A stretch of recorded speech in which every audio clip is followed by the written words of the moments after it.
Balochistan, Sindh, PoK, Khyber Pakhtunkhwa, Hinglaj Shakti Dham से असुरों का विनाश, शक्ति साधना के रास्ते भारत की ऐतिहासिक जीत, ऑपरेशन सिंदूर के रास्ते 400 पार, गुरु का अतिचारी समय 1000 दिनों की तबाही, पश्चिम बंगाल बिहार चुनाव पर बड़ी भविष्यवाणी, तृतीय विश्व युद्ध की सबसे बड़ी सच्चाई, मानवता पर कुदरत का कहर, आने वाले समय का ब्लूप्रिंट, धर्म ज्ञान पर स्वामी योग का फुल एक्सक्लूसिव इंटरव्यू।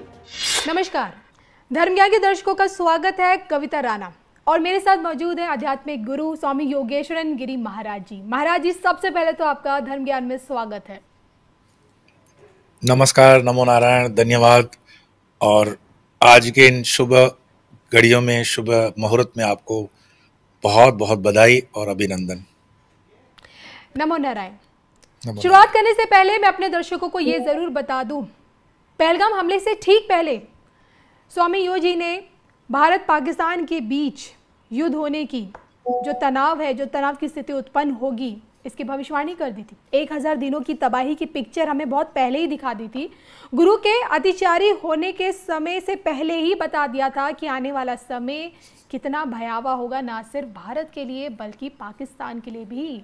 और आपने देखा है कि फाइनली 2 हफ्ते बाद जाके अब पहलगाम हमले का बदला लिया जा चुका है। ऑपरेशन सिंदूर के चलते, एयर स्ट्राइक के चलते इस वक्त ना सिर्फ पाकिस्तान बल्कि पीओके दोनों में घुसकर भारतीय सेना ने आतंकी 9 ठिकानों को नेस्तनाबूद कर दिया, जिसके चलते अब जाके जो एक बदले की आग जो जल रही थी हम भारतीयों में, अब जाके थोड़ी सी शांत हुई है।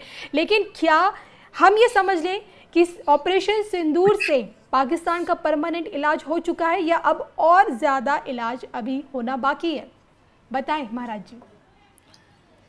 नहीं, ये तो मुझे एक गीत की पंक्तियां याद आ रही है कि आरंभ है प्रचंड बोल मस्तकों के झुंड, आज जंग की घड़ी की तुम गुहार दो। ये तो आरंभ है, क्योंकि जब जब अधर्म बढ़ेगा, हमारे शास्त्रों में, हमारे ग्रंथों में भगवान श्री कृष्ण का वचन है, अधर्म को बढ़ने के समय धर्म की जब पताका ऊंची आती है तो इसी तरह का विनाश वो स्वयं से अधर्मी है वो बुलाते हैं। पाकिस्तान को बहुत प्रेम से, सम्मान से, यूं कहूं कि गोद में उठा उठा के हम 70 साल से समझा रहे हैं कि समझ जाओ भाई, समझ जाओ। फिर मूलतः तो वो भारत का ही टूटा हुआ हिस्सा है, ये मानना पड़ता है। तो यहाँ के ज्योतिष विद्या को वो भी मानते हैं, ऐसी बात नहीं है इस्लाम में ज्योतिष नहीं होती है, इस्लाम को भी ज्योतिष मानते हैं। तो वहाँ के लोग भी उनको, मैं उनके जो सूफीज्म के हैं संत, उनको सुन रहा था, वो बहुत चेतावनियां दे रहे थे पाकिस्तान को कि नस्ते नाबूद हो जाओगे, कि इस मार्ग पे मत चलो। और जो उन्होंने पिछले दिनों बकवाद तरीके की स्टेटमेंट्स की, चाहे वो उनका आर्मी चीफ हो, चाहे उनका डिफेंस मिनिस्टर हो, और ये चीज़ जो हुई है उनके कर्म के आधार पर, और लेकिन ग्रह दशा के अनुसार तो काफ़ी पहले प्रिडिक्ट किया जा चुका था। तो भगवान ने उनको एक किस्म से चांस दिया कि तुम चाहो तो उसमें से बाहर आ सकते हो, लेकिन उनको नहीं निकलना था। और ये प्रारंभ है, मैं बता रहा हूँ, कोई ये जल्दी 15-20 दिन, 25 दिन या 1 महीने में समाप्त हो जाएगा, ऐसा नहीं होगा। ये खेल बहुत लंबा चलने वाला है, और लंबा तब तक जब तक पाकिस्तान के बराबर के 4 टुकड़े नहीं हो जाते हैं। तो आप मतलब इसकी मिठाइयाँ बांटो, खुशियाँ बांटो, या एक दुख की घड़ी भी होगी, क्योंकि युद्ध कोई आनंद वाला क्षण तो नहीं होता है, इससे परेशानियां ही होती हैं। लेकिन ये परेशानियों में आप देखोगे बलूचिस्तान, सिंध, पंजाब और उनका नॉर्थ वेस्ट पख्तूनवा जो है ये, और कश्मीर वाला हिस्सा, ये बिल्कुल प्रताड़ित क्षेत्र माने जाएंगे। वहाँ पे भुखमरी, बीमारी, गरीबी, गुर्बत, हर तरह से लाचारी आपको दिखाई देगी। ये आने वाले समय में पाकिस्तान अपने कर्मों की सजा भुगत रहा है। और जब भी आप अधर्म को साथ देते हो, क्योंकि वहाँ के अवाम ने जो आर्मी को साथ दिया या वहाँ के नेताओं को साथ दिया, हम कभी कहते हैं ना कि हमारा क्या दोष, हमने तो कुछ नहीं किया। तो तुम जब मूकदर्शी बनकर के उनको चला लेते हो तो कर्म के सिद्धांत के अनुसार आपको भुगतना पड़ता है। तो आप ये नहीं बोल सकते हो कि मैंने तो उसमें कुछ नहीं किया, मेरा कोई लेना देना नहीं बनता, तो फिर मुझे सजा क्यों? सजा इसीलिए क्योंकि अन्याय होते समय तुम खामोश रहे थे। कम से कम उस वक्त थोड़ा सा भी बोल देते वाणी से भी कि ये गलत हो रहा है, तो शायद वो लोग बच जाएंगे। अभी भी समय है, मैं मानता हूँ पाकिस्तान बच सकता है। बिल्कुल बिल्कुल स्वामी जी, मुझे याद है जब हम पहलगाम हमले के बाद जब हम वीडियो कर रहे थे और मेरे आपके साथ जब मेरा ऑनलाइन वीडियो रिकॉर्ड हो रहा था, तो मैंने आपसे पूछा था कि भाई पहलगाम हमले का बदला कब लिया जाएगा। आपने साफ शब्दों में, मुझे याद है धर्म ज्ञान के प्लेटफॉर्म पर आपने बताया कि आप देखेंगे कि 20 से 25 दिनों के अंदर अंदर, मुझे याद है आपने 15 से 20, मुझे लगता है 20 से भी आप ऊपर नहीं गए थे, आपने कहा 15-20 दिनों के अंदर आप देखेंगी कि पाकिस्तान को माकूल जवाब दिया जाएगा। और आपकी भविष्यवाणी सत्य हुई है। आपने जो बोला विद इन 15 डेज में पाकिस्तान में 9 आतंकी ठिकानों को मिट्टी में मिला दिया भारतीय वायुसेना ने। और मैं आपसे जानना चाहती हूँ कि हमने सर्जिकल स्ट्राइक देख ली है, एयर स्ट्राइक देख ली है और हमने ऑपरेशन सिंदूर देख लिया है, लेकिन क्या ये ऑपरेशन ही होते रहेंगे? पाकिस्तान के खंड खंड होने का समय, जैसे आप कह रहे हैं कि 4 टुकड़ों में बटेगा, तो ये 4 टुकड़ों में जब बटेगा इसका समय कब आएगा?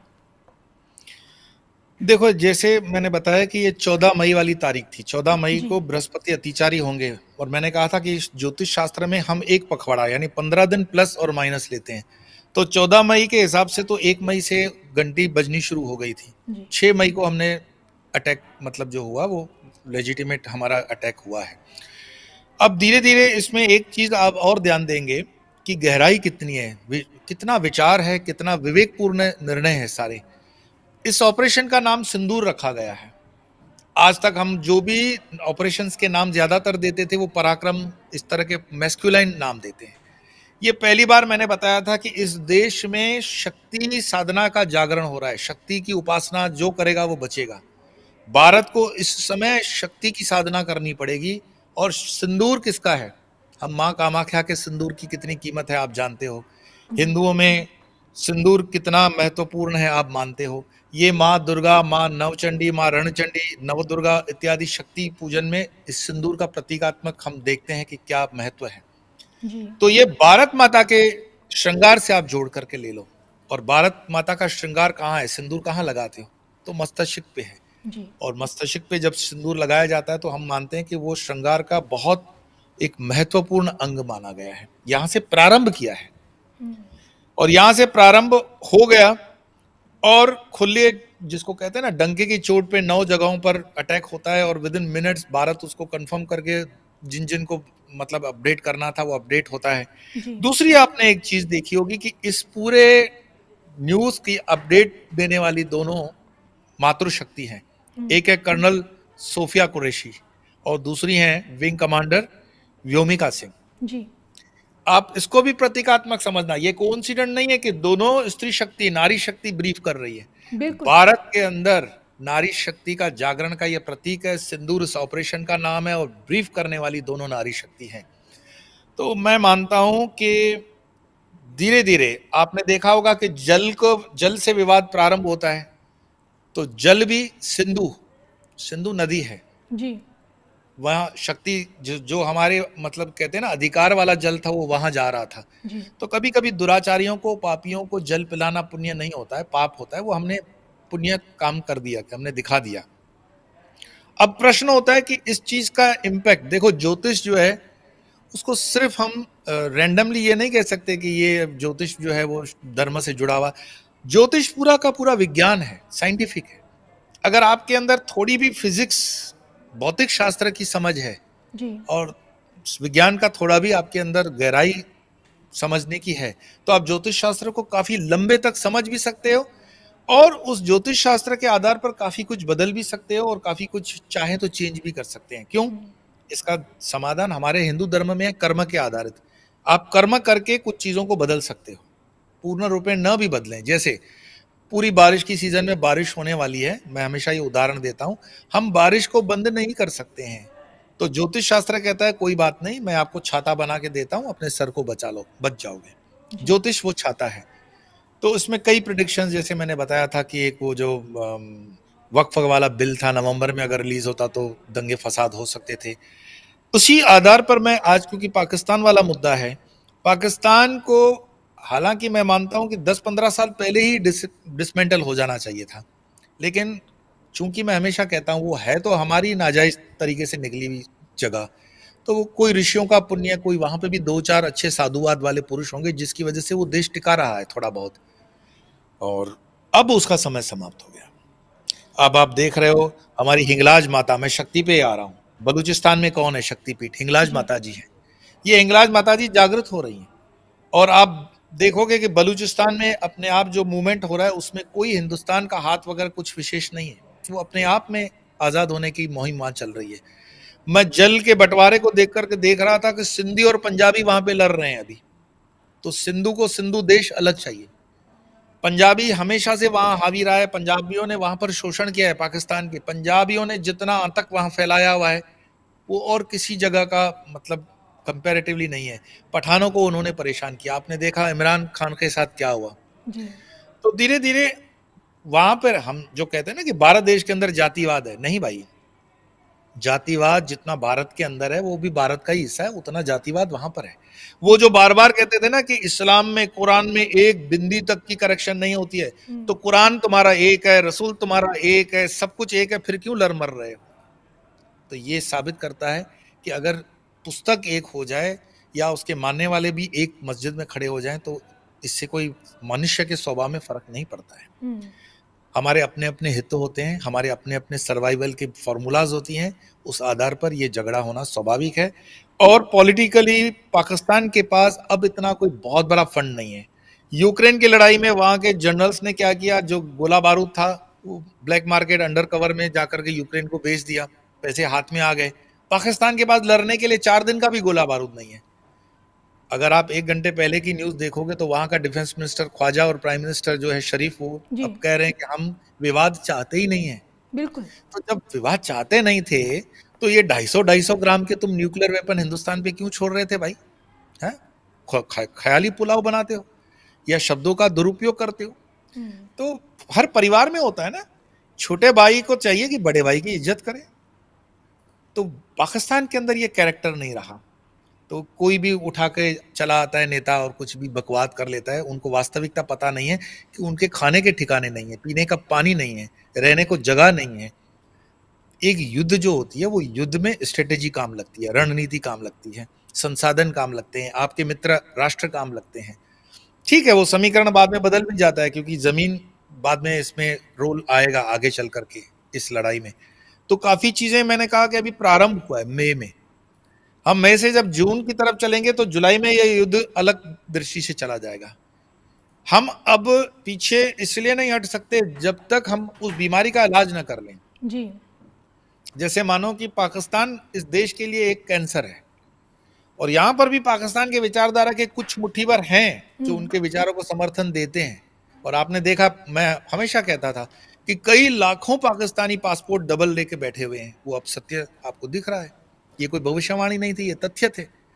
तो पाकिस्तान की विचारधारा के कुछ लोग आज भी हिंदुस्तान में हैं, इसमें कोई दो राय नहीं है, पर मुट्ठी भर लोग अब इस राष्ट्र को नहीं बचा पाएंगे क्योंकि ये कभी भी एज अ राष्ट्र था ही नहीं जी। इतिहास को अगर आप पढ़ोगे तो जिन्ना ने 1947 में पाकिस्तान जिद्द में ले तो लिया, लेकिन जिन्ना कहीं से भी खुद मुसलमान नहीं थे, उनको नमाज पढ़ने भी नहीं आती थी। सुअर का मांस वो खाते थे, शराब वो पीते थे, सिगरेट वो पीते थे, ठीक। और इस्लाम के किसी भी रूल में जिन्ना फिट नहीं थे जो उनके फादर ऑफ नेशन है। मैं इतिहास की उस पुस्तक को आपको कोट करना चाहूंगा कि उन्होंने नेहरू जी को मतलब ऑफर भी दिया था कि गलती हो गई है, एक बार फिर से हम एक हो जाते हैं। मैं सोचता हूं कि यह निर्णय गलत हुआ, लेकिन क्या होता है कि एक बार आप घर से अलग हो गए तो बड़ा मुश्किल होता है उस घर को वापस ले आना। तब तक काफी खून बह चुका था तो वो संभावनाएं नहीं थी, तो उस चीज को आगे बढ़ाया नहीं गया। पर जिन्ना को लग गया था कि निर्णय तो गलत हो गया जी। अब वो गलत निर्णय सही करने का समय आ रहा है 75 वर्ष बाद भी। कि मैंने जैसे कहता हूं कि एक फेडरल स्ट्रक्चर के अंदर बलूचिस्तान, पंजाब, सिंध और भी जो विस्तार है वो फेडरल सिस्टम में रहे। 3 उसके जो रहते हैं, डिफेंस सिस्टम, फाइनेंस मिनिस्ट्री और फॉरेन मिनिस्ट्री, ये कमांड सेंट्रल के पास रहे और सेंट्रल अखंड भारत की सरकार को दिया जा सकता है। और इसमें एक हमारी जो राष्ट्रीयता है ना, हम भारतवासी, हमारी पहचान भारतवासी है जी। पाकिस्तान नाम का कोई वजूद था भी नहीं, देश होने वाला भी नहीं है और कभी हो भी नहीं सकता। ये एक ख्वाब था, ये एक छलावा था, ये एक बेईमानी वाला कहते हैं ना कंसेप्ट था। और जिन्होंने इसको वोट किया था उस जमाने में मुसलमानों ने, वो यूपी और बिहार के, वो कभी पाकिस्तान गए ही नहीं, वो तो यहीं के यहीं रह गए और देश अलग से बना दिया।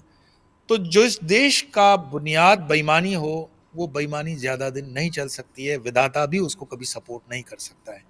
मेरे देखे जुलाई तक आते आते काफी कुछ पाकिस्तान लूज करेगा। हाँ, पाकिस्तान के लूज करने के बाद एक स्टेप ऐसा भी आता है कि थोड़ा बहुत युद्ध है तो 10-5% ये तो इधर उधर होता रहता है। और भारत के अंदर अगर नेतृत्व तो इतना ही मजबूत रहा, भारत के अंदर जनता जनार्दन का इसी तरह सहयोग बना रहा, तो बहुत जल्दी इसका पॉजिटिव आप रिजल्ट देखोगे और काफ़ी कुछ समस्याओं से हम बाहर आ जाएंगे और काफ़ी कुछ जो चेंजेस आने वाले दिनों के अंदर है, चाइना की स्ट्रेटेजी होगी, तुर्की की स्ट्रेटेजी अलग होगी, नाटो के अंदर संबंध खराब होंगे, क्योंकि आप देख रहे हो पाकिस्तान को बचाने के लिए तुर्की आ गया है। अब तुर्की नाटो का मेंबर है। तुर्की अगर नाटो का मेंबर है और अगर वो पाकिस्तान को सपोर्ट करता है तो इसका मतलब ये हो गया नाटो के अंदर का अरेंजमेंट कि दूसरा नाटो मेंबर कभी भी अपने मेंबर पर लड़ाई नहीं कर सकता है। तो हमारे पक्ष में नाटो के मेजॉरिटी कंट्रीज हैं, जिसमें अमेरिका भी आप मुख्य मान लो हमारे साथ है। तो क्या तुर्की के ऊपर अमेरिका हमला करेगा? तो जो मैंने पहले कहा था कि नाटो का विखंडन हो जाएगा, नाटो टूट जाएगा और अमेरिका चाहता है कि वो नाटो से निकल ले, क्योंकि नाटो उसके लिए अब बहुत महंगी साबित हो रही है, क्योंकि सारे आर्म्स अम्यूनिशन पे वही खर्चा कर रहा है। तो ये नाटो भी टूटने की कगार पे आ जाएगा। साथ साथ में यूनाइटेड नेशंस को लग के जो मैंने भविष्यवाणी की थी कि यूनाइटेड नेशंस का रिलेवेंस तब होगा, उसका महत्व तब होगा जब भारत उसके अंदर परमानेंट मेंबर वीटो पावर के साथ आ जाए। तो ये संभावनाएं बन रही हैं कि धीरे धीरे, अब तो मई है, अभी जून जुलाई अगस्त तक चलेगा। मैं आपको 3 और तारीखें बता दूं, जैसे 14 मई को मैंने बताया कि अतिचारी हो रहे हैं बृहस्पति 8 वर्ष तक, 2032 तक। एक और तारीख आप ध्यान में ले लेंगे, 18 अक्टूबर, ये अतिचारी गति से चलते हुए 5 महीने के बाद कर्क राशि में आ जाएंगे बृहस्पति 18 अक्टूबर। और फिर 5 दिसंबर 2025, 5 दिसंबर को देवगुरु दोबारा मिथुन राशि में वापस आ जाएंगे, क्योंकि वो अतिचारी हैं, चाल उनकी जो स्पीड है वो माननी पड़ेगी। तो ये जो 3 तारीखें रहेंगी, 14 मई, 18 अक्टूबर, 5 दिसंबर, इस साल की, आने वाले समय में तो आने वाले साल को देखेंगे, ये तारीखें भारत के चार्ट पे भी अपना असर देंगी जी। साथ साथ में विश्व पे भी देंगी, पाकिस्तान पे भी देंगी। और ये जो 3 महीने जा रहे हैं, मैंने बताया कि 1000 दिन भविष्यवाणी के लिए थोड़े से चैलेंजिंग है, 1000 फर्स्ट फेज के हैं, आगे में तो 8 साल का पूरा लंबा सफर है। लेकिन अब इस 1000 दिन में मैं ये बोल सकता हूं कि आज के दिन से आप मान के चलो मई जून जुलाई 100 दिन ये बड़े निर्णायक होंगे विश्व के लिए, क्योंकि इन 100 दिनों के अंदर बारिश का पैटर्न जो होगा उसे फूड शॉर्टेजेस होंगी। इन्हीं 100 दिन के अंदर अतिवृष्टि होगी कई जगह पर, और कई जगह पर बारिश बहुत कम होगी। कई जगह पर मौसम के अंदर आप देखोगे बहुत परिवर्तन, और हो सकता है कि इस युद्ध के कारण यूरोप और अमेरिका में खाद्य सामग्रियों की कमी पड़ने वाली है। मैंने तो जो मेरे संपर्क के होते हैं उनको मैंने एक सुझाव दिया कि कम से कम आप 2-2 महीने का अनाज अपने घरों में सुरक्षित रखो, जो यूरोप अमेरिका में भारतीय हैं, क्योंकि ये होने वाला है। कई सब्जियां, कई फल, मतलब आपको मार्केट में लोग चिल्लाते हुए मिलेंगे कि बहुत महंगाई हो गई, बहुत महंगाई हो गई। स्टॉक मार्केट क्रश होने वाले हैं, सोने का भाव ऊपर चला जाएगा, और बाकी संसाधनों पर उसका जो चेन इफेक्ट होता है, चेन रिएक्शन होता है, वो चेन रिएक्शन ऑब्वियसली होगा। ये ज्योतिष शास्त्र से ज्यादा आप उसको अगर समझोगे तो इकोनॉमिक शास्त्र भी आप समझ सकते हो, उसको पॉलिटिकल शास्त्र से भी समझ सकते हो, और जिसको कहते हैं ना, आप लॉजिकल रैशनल तरीके से सोचोगे तो आपको सारे इफेक्ट समझ में आ जाएंगे कि इतने इफेक्ट्स इसके हो रहे हैं। मात्र एक पाकिस्तान से इफेक्ट नहीं है, पाकिस्तान उसका प्रारंभ इफेक्ट है, अब उसके मल्टीपल रिपल्स, जैसे हम कंकड़ी डालते हैं पानी के अंदर, उसके रिपल्स बनते हैं, लहरें बनती है, ये लहरें बनती हुई आपको दिखेंगी। बिल्कुल, यानी कि ये सब कुछ गुरु के अतिचारी वाले समय में देखने को मिलेगा जी। तो जैसे कि आपने कहा है कि सिंदूर ऑपरेशन अंत नहीं आरंभ है, और इससे पहले आप पूर्व वज़ीर-ए-आज़म इमरान खान की वापसी की भी एक सांकेतिक भविष्यवाणी कर चुके हैं, तो मैं क्या ये समझूं कि इस ऑपरेशन के बाद अब उनकी वापसी 100% है?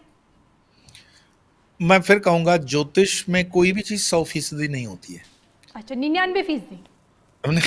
मैं इसमें फीसदी में आपको बताऊं कि कैसे।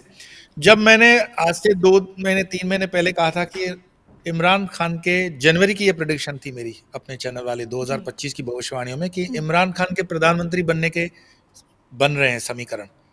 तब सबको लगा कि वो तो अंदर जेल में है, फांसी की सजा तक उसको हो सकती है, वो प्रधानमंत्री कैसे बनेंगे। इस लड़ाई के बाद क्या होगा, पाकिस्तान के अंदर फूड शॉर्टेजेस हैं, संसाधन कम पड़ेंगे, मार्केट्स डाउन हो जाएंगे, बिजनेस डाउन है, एयरलाइन डाउन है, पेट्रोल आना जाना बंद हो जाएगा। एक छोटा सा देश, आप अपने पिता तुल्य देश के साथ जब लड़ाई करोगे तो कहाँ आपकी हैसियत नहीं है।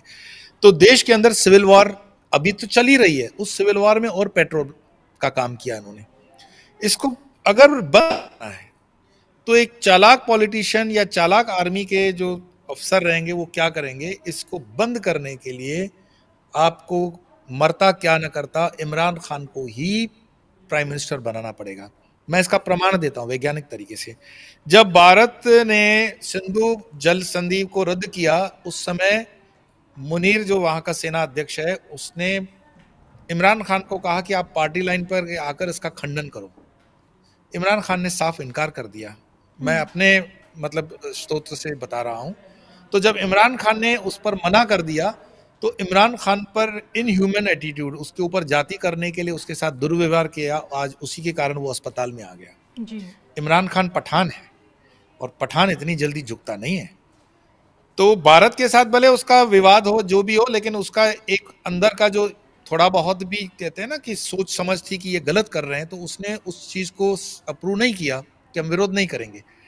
अब उस पर इतना दबाव बढ़ा कि अगर तुम नहीं मानोगे तो हम तुम्हारे साथ ये व्यवहार भी कर सकते हैं। तो उस व्यवहार को भी उसने जेल लिया। अभी वो जिंदा है 72 साल की उम्र में। अब धीरे धीरे अनरेस्ट इतनी बढ़ रही है पाकिस्तान के अंदर कि मैंने जैसे बताया, सिंध अलग हो रहा है, बलूचिस्तान अलग हो रहा है, पुख्तनवा अलग हो रहा है, पंजाब सिर्फ एक सूबा रह जाएगा। इसको यूनाइट रखने के लिए पंजाबी बहुत दिमागी लोग हैं वहां के, वो पंजाबी चाहेंगे कि पंजाब और पख्तूनवा अगर साथ में मिल जाते हैं तो आधा पाकिस्तान बच जाएगा। तो उसमें नेगोशिएशन यही हो सकता है कि शरीफ को हटा करके पाकिस्तान का प्राइम मिनिस्टर इमरान खान को बनाया जाए। मैं ये संभावनाएं बता रहा हूं, जिसकी बहुत प्रबल संभावनाएं हैं।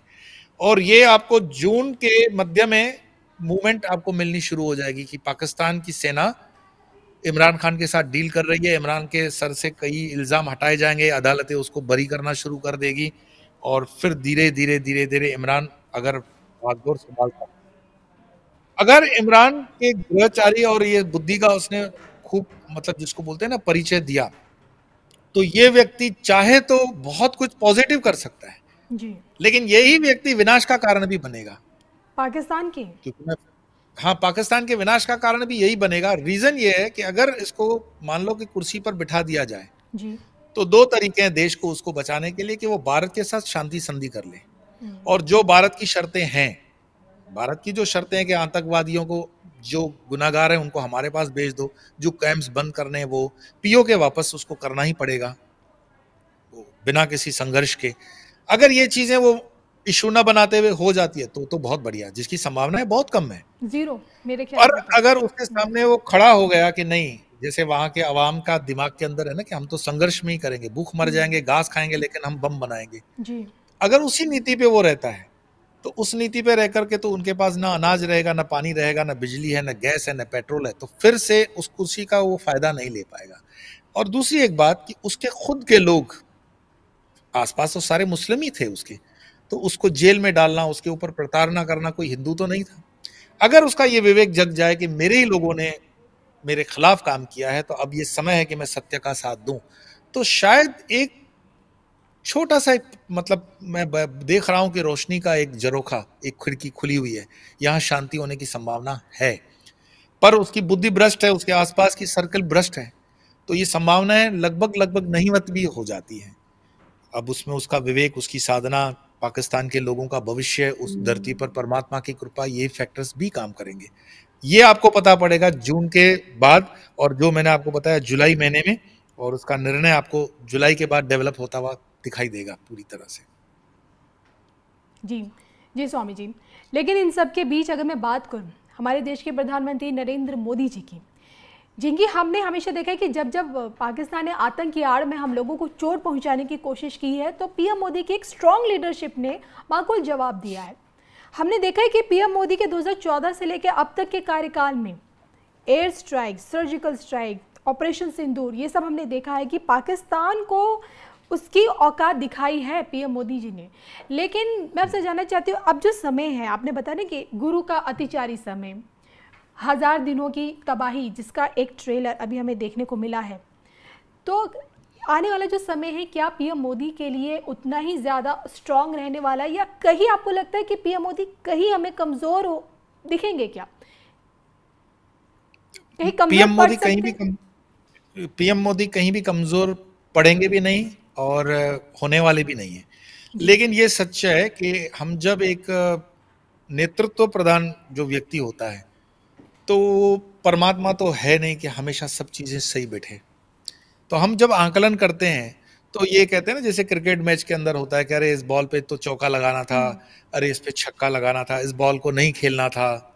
तो काइंड ऑफ जो दिखाई दे रहा है, उनका जन्म तारीख है 17 सितंबर, और 17 सितंबर के बाद मैं आपको एक और तारीख जो मैं बता चुका हूँ, 18 अक्टूबर को, जब अतिचारी गति से चलते 5 महीने के बाद कर्क राशि में बृहस्पति आ जाएंगे, तो कुछ नेता उनके पार्टी के अंदर के भी हो सकते हैं, संगठन के भी हो सकते हैं, और अपोजिशन के भी हो सकते हैं, जो उन पर कुछ लांछन लगाने का प्रयास करेंगे, लूज टॉक करेंगे, और हो सकता है मीडिया में उनके खिलाफ एक माहौल बनने का षड्यंत्र हो। इसका दूसरा कारण होगा कि विश्व स्तर पर भी, क्योंकि जिस डिटर्मिनेशन के साथ मोदी जी आगे बढ़ रहे हैं, उनको रोकना बहुत जरूरी हो जाएगा। आप जो दिख रहे हैं इंडिया पाकिस्तान का वॉर है, ये इंडिया पाकिस्तान वॉर नहीं है। इस इंडिया पाकिस्तान की वॉर में हिडन एजेंडा चाइना का भी है और अमेरिका का भी है, क्योंकि चाइना पे जो टैरिफ की मार पड़ी है अमेरिका के द्वारा, उसकी इंडस्ट्री का माल पूरा का पूरा बिक नहीं रहा है वहां पर, तो उसको डंपिंग ग्राउंड चाहिए। प्लस चाइना चाहता है कि किसी भी तरह से मैन्युफैक्चरिंग हब जो चाइना है वो भारत नहीं बनना चाहिए। भारत में तो खूब इन्वेस्टमेंट आ रही है, तो भारत को अगर युद्ध में उलझा दिया जाए, भारत को इतना डिस्टर्ब किया जाए कि वो युद्ध पे ही ध्यान दे, और इन्वेस्टर हमेशा चाहता है कि वो सेफ माहौल में आए। चाइना में तो इस समय कोई वॉर नहीं है, तो फिर से वो इन्वेस्टर चाइना की तरफ ही रहेगा, ऐसा चाइना सोचता है। और चाइना दिल्ली तौर से ये चाहता है कि पाकिस्तान के साथ भारत की युद्ध बनी रहे। साइमल्टेनियसली अमेरिका भले हमारा हितैषी दिखा रहा हो खुद को, लेकिन इसमें मैंने कहा धनम मूलम धर्मम, हर रिश्ते की जड़ में धन है। तो अमेरिका भी चाहता है कि अगर जिस तरह से शेर की चाल चलते हुए भारत आगे बढ़ रहा है, तो उससे तो एक चाइना कंट्रोल नहीं हो रहा है, बड़ी मुश्किल से उसने रूस को कंट्रोल किया। अब भारत की जो शक्ति है, युवा धन है, भारत के पास यंग जनरेशन है, टेक्नोलॉजी है, हमारे टेक्नोलॉजी, कंप्यूटर्स, आईटी में हम सॉफ्ट पावर हैं वर्ल्ड का। तो अमेरिका की भी जो नीति है, जो मैं कहता हूं कि विजनरी होती है, 20-25 साल आगे देखती है, उसको बिल्कुल ये पता है कि भारत को रोकना लगभग नामुमकिन है। तो एक ही चीज पे आपको वो डिस्टर्ब कर सकता है कि भारत किसी तरह से युद्ध में गिरा रहे। एक छोटी युद्ध में निकल जाए 15-20 दिन, 25 दिन में, वो कोई नहीं चाहता। तो अमेरिका भी हिडन एक उसका क्लॉज ये रहेगा कि भारत इसमें उलझा रहे, ये समस्या किसी तरह से ना सुलझे। तो जब युद्ध दोनों तरफ से खींचता है, जैसे मानो किसी के वाया थ्रू अमेरिका हथियार पाकिस्तान को भी देता है, अमेरिका हमें भी सपोर्ट दे रहा है, चाइना पाकिस्तान को भी सपोर्ट दे रहा है, चाइना हमारे साथ भी नेगोशिएशन कर रहा है, तो वो युद्ध लंबा खींचता है। और जब युद्ध लंबा खींचेगा तो लोग उसमें से फिर परेशान होना शुरू हो जाते हैं, क्योंकि आसपास सब डिस्टर्ब हो जाता है, आपकी एयरलाइन वगैरह सब डिस्टर्ब है, इन्वेस्टर्स डिस्टर्ब हैं, स्टॉक मार्केट डिस्टर्ब है। तो अंदर के ही लोग कहते हैं कि अरे इतनी लंबी लड़ाई क्या खिंच गई है, आपने तो उसका जवाब ठीक नहीं दिया, ये है वो है। वो चीज मैं अक्टूबर में देख रहा हूं। वहां पर मोदी जी का विरोध तो नहीं बोल सकते हैं, लेकिन उनके विरोध में हवा फैलाने का प्रयास पूरी तरह से किया जाएगा, और उसमें मोदी जी असहज भी हो, आपको दिखेंगे कभी कभी कि वो असहज हो रहे हैं। कभी ऐसा फील भी होगा कि यस, ये चीजें कुछ ज्यादा ही घुटन पैदा कर रही हैं। पर ये ज्योतिष के एंगल से मैं आपको बता रहा हूं, अगर इसको स्ट्रेटेजिकली ठीक से हैंडल किया जाए तो उसके बाहर आया जा सकता है, बिल्कुल आया। लेकिन क्या ये वही एक ट्रांजिशन पीरियड होगा जिसका आप बहुत पहले भी बताए थे, पीएम मोदी के जाने का, योगी जी के आने का, वो पीरियड क्या यही होगा? ऐसा कह भी सकते हैं कि अगर जब तक विरक्ति नहीं पैदा हो, मैं अध्यात्म का भी शब्द प्रयोग कर रहा हूं, हम अटैच्ड होते हैं अपने कर्मों से। मैं ये कर्म भी कर रहा हूँ, वो कर्म भी कर रहा हूँ, और उस कर्म में इतना बंधा हुआ हूँ कि मुझे उस वैराग्य की प्रतीति नहीं हो रही है, विरक्ति नहीं हो रही है, डिटैचमेंट नहीं हो रहा है। तो वो डिटैचमेंट जन्म कुंडली में जब केतु का घर वगैरह सेट होता है, तो वो सारे जो ग्रह हैं उस तरफ हमें प्रेरित करते हैं कि वो डिटैचमेंट आता है, और मन में वो भाव आता है कि इस देश के लिए इतना किया, इस देश के लोगों के लिए इतना किया, मैंने सर्वस्व त्याग करके ये किया, क्या फिर भी मेरा उतना नहीं है? तो वो विरक्ति से फिर हम सहज बोलने लगते हैं कि मैं अब जा रहा हूं भाई, संभालो अपना काम। ये विरक्ति का कारण मैं जो देख रहा हूं, ये चीजें बन रही हैं। और यस, यहां से फिर आप देखोगे भारत की राजनीति में एक नया अध्याय प्रारंभ होने का श्री गणेश होगा। हालांकि ये सवाल मुझे लगता है बहुत आगे का है। क्या यहीं से अगर बाद में हमें सर्जिकल स्ट्राइक या एयर स्ट्राइक और देखने को मिले तो योगी आदित्यनाथ जी के नेतृत्व में देखने को मिल सकता है? मोदी जी, अगर भगवान न करे हम जो बोल रहे हैं कि ऐसे समीकरण बने और मोदी जी अपने समय से सपोज करो राजनीति से पीछे आ गए, और ऐसे आप देखो कि योगी जी का चार्ट मजबूत है और योगी जी लीड कर रहे हैं, तो योगी जी के आने से भाजपा के अंदर भी राजनीति हो जाएगी। जो सीनियर लीडर्स हैं वो उनको सहजता से स्वीकार नहीं करेंगे। ये राजनीति का नियम भी है कि भाई जो बरसों से अपना को खपा रहे हैं वो उतनी सहजता से उनको स्वीकार नहीं करेंगे। तो वो क्या होती है राजनीति में? लेग पुलिंग, एक दूसरे की टांग खींचना होती है। और राजनीति एक ऐसा विषय है जहां पर परमानेंट ना दुश्मन होते हैं ना दोस्त होते हैं। तो देश की आंतरिक स्थितियां जो है, एक तो युद्ध से हम गुजर रहे होंगे, तो अंदर में भी जिसको कहते हैं ना कलह, सिविल वॉर शब्द मैं नहीं बोलूंगा, लेकिन अंदर में थोड़ा बहुत कलह का माहौल बनेगा। और आप देखोगे सड़कों पर जिंदाबाद मुर्दाबाद कई आंदोलन, और इसमें अनेक धर्मों के लोग भी हो सकता है कि बढ़ चढ़ करके बाहर आ जाएं। उस समय योगी जी का जो राज करने का तरीका होगा उसको सपोर्ट करने के लिए आर्मी को उतारना पड़ेगा, जिसका मैंने 26 और 27 का प्रेडिक्शन किया हुआ है। 2027 के आसपास इस देश को आर्मी उतारनी ही पड़ेगी। अभी हम 2025 में चल रहे हैं, तो ये थोड़ा सा एडवांस लग रहा है कि 2 साल पहले आप ये चीजें कैसे बोल रहे हो, लेकिन 2027 मतलब 26 से एंड के बाद से आप देखोगे मोदी जी अगर नहीं है तो स्थितियां बदल रही हैं। देश में आंतरिक सुरक्षा, आंतरिक शांति भंग हो रही है। उसको ठीक करने के लिए योगी जी स्वयं से कहेंगे कि आर्मी को ये सौंप दिया जाए और आर्मी उसमें आएगी। एक बार इस देश में अगर आर्मी उतरती है तो आप देखना जो काम हम 75 साल में नहीं कर पाए हैं वो 75 दिनों में कर देंगे, क्योंकि आर्मी आर्मी होती है, डिसिप्लिन है उनका, और ये देश के हित में ही होगा, देश के नुकसान में नहीं होगा। तो हमें ये भरोसा रखना चाहिए कि परमात्मा जो भी करेगा वो सब अच्छा ही करेगा और अच्छा ही होगा। स्वामी जी, आपने 2027 की तस्वीर दिखाई, लेकिन उससे पहले 2026 में पश्चिम बंगाल का चुनाव और बिहार का चुनाव है। सवाल इसलिए पूछा जा रहा है क्योंकि मुझे याद है कि पीएम मोदी जी के पहले कार्यकाल में जब सर्जिकल स्ट्राइक हुई और 19 के चुनाव से ठीक पहले एयर स्ट्राइक हुई, उसके बाद भाजपा को ऐतिहासिक बहुमत मिला था लोकसभा में 303 सीट्स, 303 सीटें। पश्चिम बंगाल जीतना भाजपा के लिए हमेशा से इम्पोर्टेंट रहा है। कह सकते हैं कि पीएम मोदी का एक बड़ा लंबा समय वहाँ पे रहा है पश्चिम बंगाल में, गढ़ माना जाता है पश्चिम बंगाल दीदी का। अभी जो हमने मुर्शिदाबाद हिंसा देखी, और अब ये जो आपसे जानना चाहती हूँ कि सिंदूर, ऑपरेशन सिंदूर से ही क्या अब की बार बंगाल में कमल खिलाया जाएगा? मैं तो सबके लिए शुभकामनाएं दूंगा और सबके लिए शुभ ही कहूंगा, लेकिन इस आने वाले समय के अंदर दीदी को स्वास्थ्य की परेशानियां हो जाएंगी, तो स्वास्थ्य से भी वो कमजोर पड़ेगी, और दीदी के खुद की पार्टी में भी आंतरिक कलह होगी। ये दूसरा कारण बनेगा। तीसरा कारण, पिछले 2 साल से जो बंगाल की जनता प्रताड़ना झेल रही है और हिंदू जनमानस को जो वहां चोट पड़ी है उससे हिंदू जग चुका है।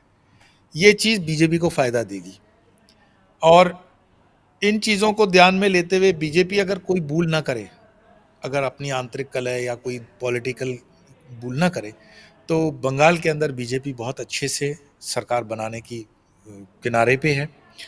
और जैसे मैंने कहा कि थोड़ी बहुत जो तकलीफें दिख रही हैं 26 और 27 के आसपास की, वो बंगाल में अनरेस्ट होने की चांस, अनरेस्ट मतलब पब्लिक जो बांग्लादेशी मुस्लिम्स माइग्रेंट हैं वो एक बहुत बड़ी संख्या में है।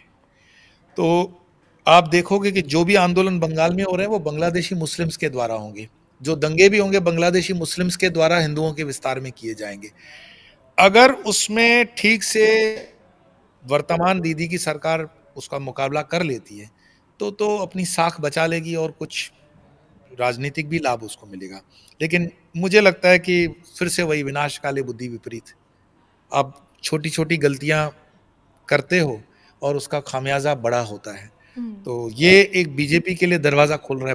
बंगाल में बीजेपी बहुत अच्छे से आगे जा रही है, और उसमें मैं ऐड करना चाहूंगा कि एक हिम्मत का काम उसको करना पड़ेगा कि चुनाव से कुछ महीने पहले वहां पर राष्ट्रपति शासन लगाना अति आवश्यक है। और अगर वो राष्ट्रपति शासन लगता है तो निष्पक्ष चुनाव होंगे, और बांग्लादेशी जो वोटर है वो आप रोक पाओगे, अन्यथा रोकना बड़ा मुश्किल है। बिल्कुल। जाते जाते एक सवाल मेरे मन में है कि अतिचारी देवगुरु बृहस्पति के 8 साल, क्या इन 8 सालों में ये समझा जाए कि तृतीय विश्व युद्ध होकर रहेगा? विश्व युद्ध जिसको हम बड़े स्केल पे कहते हैं ना कि न्यूक्लियर वॉर होगा, जी। जब मुझे पता ही है कि मैं आपको मार करके खुद भी मरने वाला हूं, तो मैं आपको कभी भी नहीं मारूंगा। तो विश्व युद्ध में हर एक देश को पता है कि इसका अंत जो है, सबके पास आजकल हथियार हैं, सबके वेल विशर्स हैं, सबकी फ्रेंड्स कोई कंट्रीज होते हैं। तो विश्व युद्ध जिसकी हम कल्पना कर रहे हैं कि पूरी धरती नष्ट हो जाएगी, ऐसा कुछ नहीं होने वाला।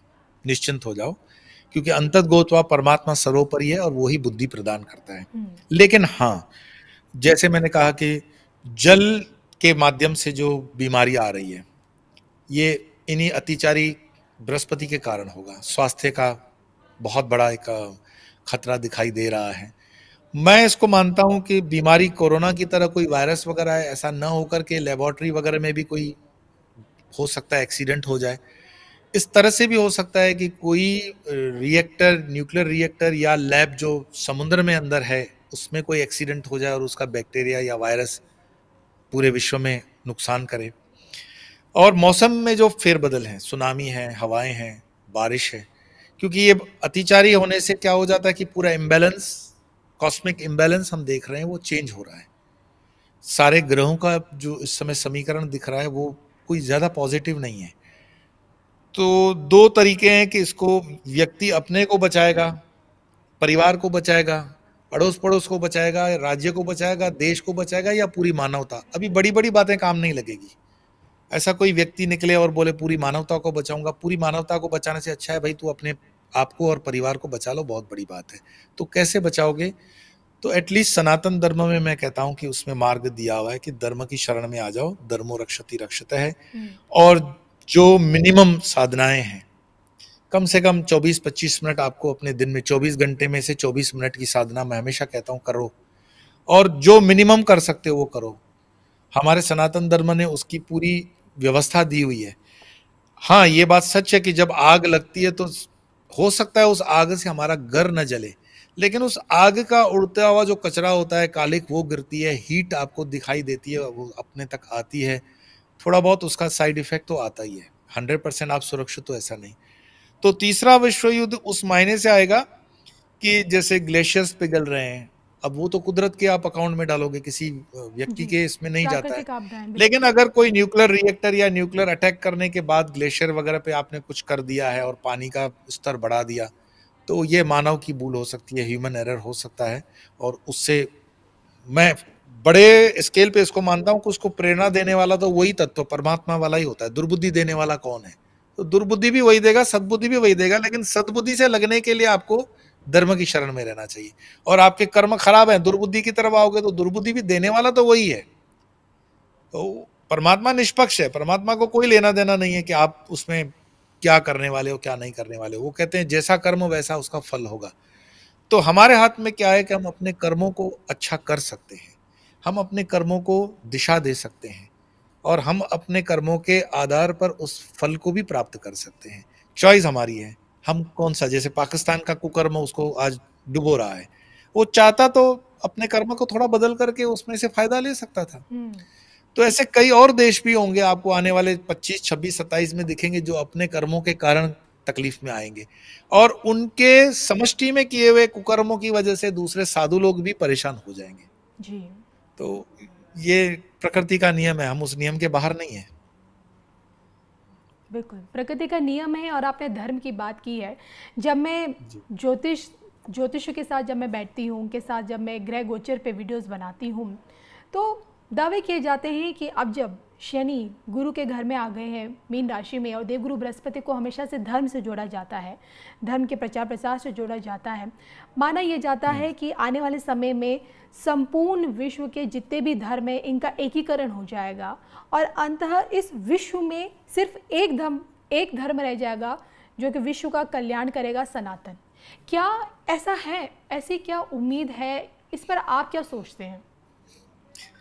मैं ऐसा है कविता जी, एकीकरण नहीं, मैं भावनाशील व्यक्ति नहीं हूँ, मैं प्रैक्टिकल हूँ, मैं वैज्ञानिक तरीके से सोचता हूँ। कोई अगर हिंदू ये सोचकर खुश हो जाए कि दुनिया में सिर्फ हिंदू धर्म होगा तो ये कभी नहीं होगा। कोई अगर मुस्लिम बहुत खुश हो जाए कि इस्लाम होगा, ऐसा कभी नहीं होगा। कोई सोचे सिर्फ बुद्ध धर्म होगा, कभी नहीं होगा। कोई सोचे सिर्फ क्रिश्चियनिटी होगी, असंभव है, कभी नहीं होगा। क्योंकि हर एक चीज का देश काल परिस्थिति से सब कुछ निश्चित है। हाँ, ये बात अलग है कि सनातन धर्म प्राकृतिक धर्म है। मानो सनातन धर्म के अंदर हम सूर्य की उपासना करते हैं और चंद्रमा की उपासना करते हैं जी। इस्लाम सनातन खुद को नहीं मानता है, फिर भी उनके ध्वजों पर, उनके मस्जिदों पर ये चंद्रमा क्या कर रहा है?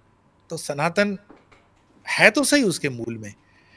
हम क्रिश्चियनों में भी देखते हैं उसकी कई जो प्रैक्टिसेस होती हैं वो सनातन की हैं। इसका कारण क्या है कि सनातन हजारों वर्षों का धर्म है।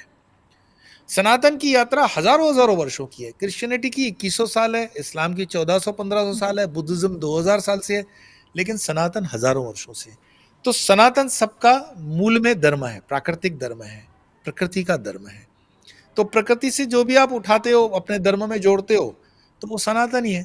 उस दृष्टि से हाँ, सब सनातन हम देखेंगे सनातन में प्रकृति से जुड़ गया, उसकी नेगेटिविटी निकल गई। जो बात आपने कही कि बृहस्पति जब अतिचारी होते हैं तो बृहस्पति से जो चीजें संबंधित होती हैं वो है सुख, समृद्धि, विवाह, अध्यात्म, संतान, विद्या, शिक्षा और ज्ञान। ये सारी बृहस्पति से संबंधित है। तो आप इसमें जब पूरा डिस्टर्बेंस आ जाता है इस वजह से, अतिचारी होने से, तो सुख समृद्धि मटेरियलिस्टिक आपकी ग्रोथ चली जाती है। आपकी वॉर सिर्फ धरती पर नहीं होगी, समुद्र पे नहीं होगी, एयर पे नहीं होगी, सैटेलाइट्स तक भी पहुंचेगी। एक दूसरे की सैटेलाइट गिरा दोगे तो फोन बंद हो जाएंगे, इंटरनेट बंद हो जाएगी, आपकी तकलीफें, सुख समृद्धि में फर्क पड़ गया। विवाह मतलब जो अभी मुहूर्त निकाल करके जो जिसकी जो पद्धतियां हैं उसमें जुड़ रहे हैं वो आपको माहौल वैसा नहीं मिलेगा।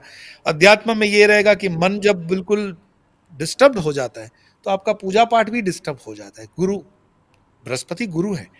हाँ, जिनको गुरु मंत्र होता है उनको बड़ा संरक्षण मिलता है। मैं हमेशा कहता हूं कि गुरु की शरण में आ जाओ। गुरु मीन्स शरीरधारी मानो तो शरीर, पर वो तो प्रतीकात्मक है, गुरु तो तत्व स्वरूप है। तो गुरु मंत्र जिनके पास है उनको लिए बड़ा लाभ होता है। संतान को लेकर के अब जब पूरे विश्व में युद्ध का माहौल होगा, खाने पीने की तकलीफें हैं, मौसमें बदली हो रही है, तो आप कौन सी संतति के विषय में आप सोचोगे? जो भी संतति पैदा होती है वो कोइंसिडेंटली नाइट क्रिएचर्स पैदा होते हैं, वो कि मनुष्य तत्व को प्रदान नहीं होती है संतानें। फिर विद्या और शिक्षा। अभी जो भारत से निकल करके बच्चे पढ़ रहे हैं, अमेरिका जा रहे हैं, अमेरिका वाले भारत में आ रहे हैं और देशों में जा रहे हैं। जब माहौल अशांत होगा तो ये डिस्टर्ब हो जाएगा, तो आपकी विद्या डिस्टर्ब हो गई, शिक्षा, ज्ञान। जितना भी रिसर्च होता है वो शांति के काल में रिसर्च होता है। मनुष्य का जब भी लाभ हुआ है रिसर्च का तो वो शांति के काल में होता है। अब जब शांति नहीं रही, छोट-मोट घटनाएं हो रही है, कभी मिसाइल यहाँ चली, कभी मिसाइल वहां चली, चाइना वाला इस पे लगा हुआ है, अमेरिका वाला यहाँ, उससे क्या होगा? रिसर्च भी अफेक्टेड होगा। और रिसर्च के लिए जो राशि चाहिए, अगर वो युद्ध में खर्च हो रही है तो उस पर नहीं आएगी, रिसर्च पर राशि खर्च नहीं होगी। तो आपका ज्ञान डिस्टर्ब हो गया। और इसका मूल में बृहस्पति, और बृहस्पति अतिचारी, और अतिचारी बृहस्पति को ठीक करने के लिए सनातन धर्म ने ये जो दिया कि बृहस्पति मतलब गुरु, गुरु को कैसे आप ठीक कर सकते हो, तो मैंने जैसे बताया हुआ है कि उसमें पीपल वगैरह को जैसे साधारण पैसे खर्च करने की भी जरूरत नहीं है। तो विष्णु सहस्त्र नाम है, पीपल में जल चढ़ाना होता है, भगवान शिव जी की आराधना करनी होती है, क्योंकि सबका देवादिदेव महादेव गुरु है। तो गुरु से लगते हुए जो भी, ये विषय थोड़ा विषयांतर हो जाएगा, हम तो विश्व स्तर पर चल रहे हैं, तो उसको अगर आप थोड़ा स्टडी करोगे तो अपने आप को, अपने परिवार को और उस क्षेत्र को बचा सकते हो। और ये आवश्यकता है इस समय कि हम कम से कम 2032 तक थोड़ा संयम रखें, समय थोड़ा लंबा दिखता है, उसमें से भी पहले 1000 दिन जिसमें से 100 दिन निकल चुके हैं, 900 डेज है, और उसमें से भी आज की तारीख से 100 दिन के लिए थोड़ा सा कड़क, मतलब जिसको बोलते हैं ना समय जाएगा, बारिश वाला ये चातुर्मास। तो उसमें परमात्मा की खूब साधना, खूब धर्म के साथ लगे रहो, तो मुझे लगता है सब शुभ होगा।